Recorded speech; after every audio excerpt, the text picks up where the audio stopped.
Assalamualaikum warahmatullahi wabarakatuh.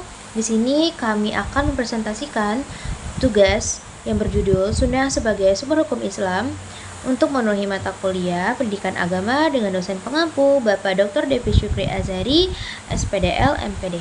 Saya akan membacakan latar belakang terlebih dahulu. Islam sebagai agama yang sempurna membawa risalah yang mencakup seluruh aspek kehidupan manusia, mulai dari urusan teologis, ritual ibadah, hingga tatanan sosial politik. Sumber utama dari segala tatanan tersebut adalah Al-Quran, yang diyakini sebagai kalam Allah yang bersifat absolut dan universal. Al-Quran memberikan garis besar hukum tanpa selalu menyertakan rincian teknis operasionalnya. Secara historis dan teologis, kehadiran Nabi Muhammad SAW bukan sekedar sebagai yang menyampaikan wahyu atau teks wahyu, melainkan juga sebagai penjelas dan praktisi pertama dari isi Al-Quran. Tanpa adanya sunnah, banyak perintah dalam Al-Quran yang akan tetap berada pada tataran konsep abstrak yang sulit untuk diaplikasikan secara seragam oleh umat. Sebagai contoh, perintah mendirikan sholat yang berulang kali disebut dalam Al-Quran tidak disertai dengan petunjuk jumlah rakaat atau rukun-rukunnya secara mendetail. Fenomena ini menunjukkan bahwa secara inheren Al-Quran membutuhkan pasangan sumber hukum yang hidup dan aplikatif, yaitu sunnah. Namun, dalam perkembangannya, kedudukan sunnah seringkali menghadapi berbagai tantangan. Munculnya kelompok ingkar sunnah yang mencoba memisahkan otoritas Al-Quran dari figur Nabi Muhammad SAW yang menjadi ancaman serius bagi keutuhan syariat. Di sisi lain, arus modernisme terkadang mempertanyakan validitas sunnah dalam konteks zaman kekinian. Ketidakpahaman mengenai metodologi transmisi hadis juga sering memicu keraguan. Oleh karena itu, memahami sunnah bukan hanya sekedar mempelajari sejarah, melainkan upaya menggali kembali esensi otoritas kenabian sebagai jembatan yang menghubungkan teks wahyu sakral dengan realitas kehidupan manusia yang dinamis. Kita masuk ke pembahasan.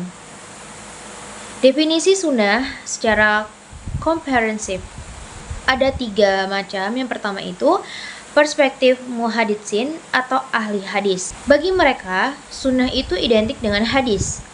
Segala sesuatu yang dinukilkan Nabi Muhammad SAW, baik sebelum maupun sesudah kenabian, yang mencakup ucapan, perbuatan, dan ketetapan, hingga sifat fisik dan perilaku Nabi.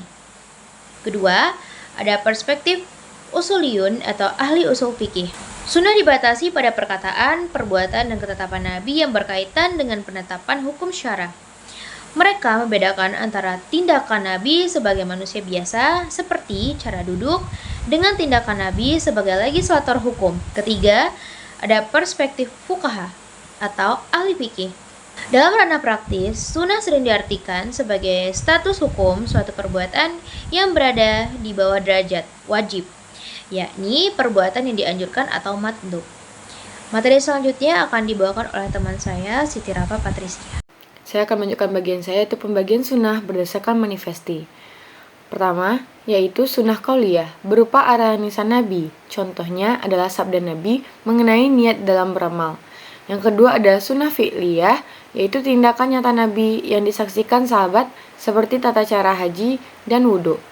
Yang ketiga, ada sunnah takririyah, diamnya Nabi ketika melihat suatu perbuatan sahabat yang secara hukum bermakna persetujuan bahwa perbuatan tersebut diperbolehkan. Selanjutnya ada landasan konstitusional dalam Al-Quran. Otoritas sunnah tidak berdiri sendiri, melainkan diberikan langsung oleh Al-Quran melalui beberapa klasifikasi ayat. Yang pertama, ada kewajiban taat kepada Quran Surat An-Nisa ayat 59 yang mengajarkan tentang ketaatan kepada Rasul dengan ketaatan kepada Allah.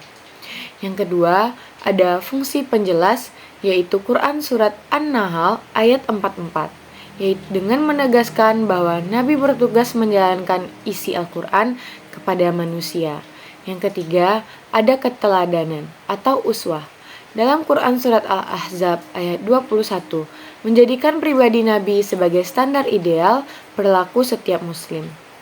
Selanjutnya, kedudukan secara hierarkis, secara urutan sumber hukum, sunnah berada di posisi kedua setelah Al-Quran. Namun, mengingat sifat Al-Quran yang mayoritas mujmal atau global, maka secara praktis dalam penggalian hukum atau istinbat, sunnah menjadi rujukan pertama untuk memahami operasional ayat tersebut. Fungsi teknis sunnah terhadap Al-Quran sunnah menjalankan peran vital yang disebut sebagai bayan atau penjelasan. Berikut adalah rincian fungsinya. 1. Bayan atau tafsil. Merinci yang global. Sunnah menjelaskan teknik ibadah yang tidak dirinci Al-Quran. Contohnya, Al-Quran memerintahkan zakat, namun sunnah menetapkan kadar persentasenya 2,5% dan jenis harta yang wajib dizakati. Yang kedua, ada bayan at-takhsis, mengkhususkan yang umum. Al-Quran menyatakan bahwa ahli waris berhak menerima harta warisan secara umum. Namun, sunnah datang memberikan pengecualian bahwa seorang pembunuh tidak mendapatkan warisan dari orang yang dibunuhnya. Yang ketiga, ada bayan at-tashri, itu menetapkan hukum baru. Sunnah memiliki otoritas untuk menetapkan hukum baru yang tidak disebutkan sama sekali dalam Al-Quran, seperti larangan memakan binatang buas yang bertaring. Selanjutnya ada metodologi seleksi hadis atau syarat sahih. Sebuah sunnah dapat dijadikan sumber hukum jika memenuhi 5 syarat ketat.